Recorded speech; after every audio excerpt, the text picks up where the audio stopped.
Good evening mga kapuso! Naghain ng counter affidavit ang company OG Diaz sa reklamong online libel na inihain ni Bea Alonzo noong Mayo. Makichika kay Lars Santiago.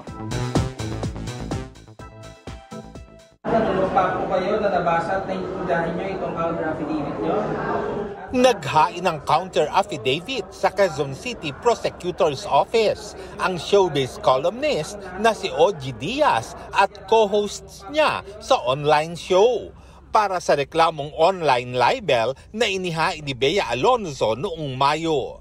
Sa complaint affidavit ni Bea, sinabi niyang biktima siya ng mga mali, mapanira at malisyosong impormasyon na ikinalat anya ng tatlo. Wala naman sinabi yung client namin na si OG Diaz at yung mga co-host niya yung ibang nagsabi. Ngunit kahit may sinabi yung mga co-host niya, ito ay nakapaloob pa rin sa fair comment doctrine na pinoprotektahan ng ating Korte Suprema.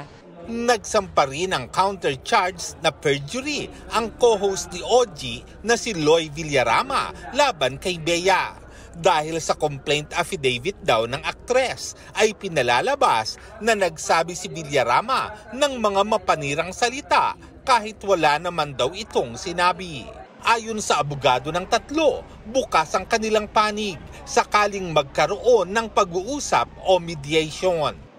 Patuloy na sinisikap ng GMA Integrated News na makuha ang reaksyon at panig ni Bea sa pagsusumiting ito ng counter affidavit ni na OG at mga kasama. Para sa GMA Integrated News, Lars Santiago, nakatutok 24 oras.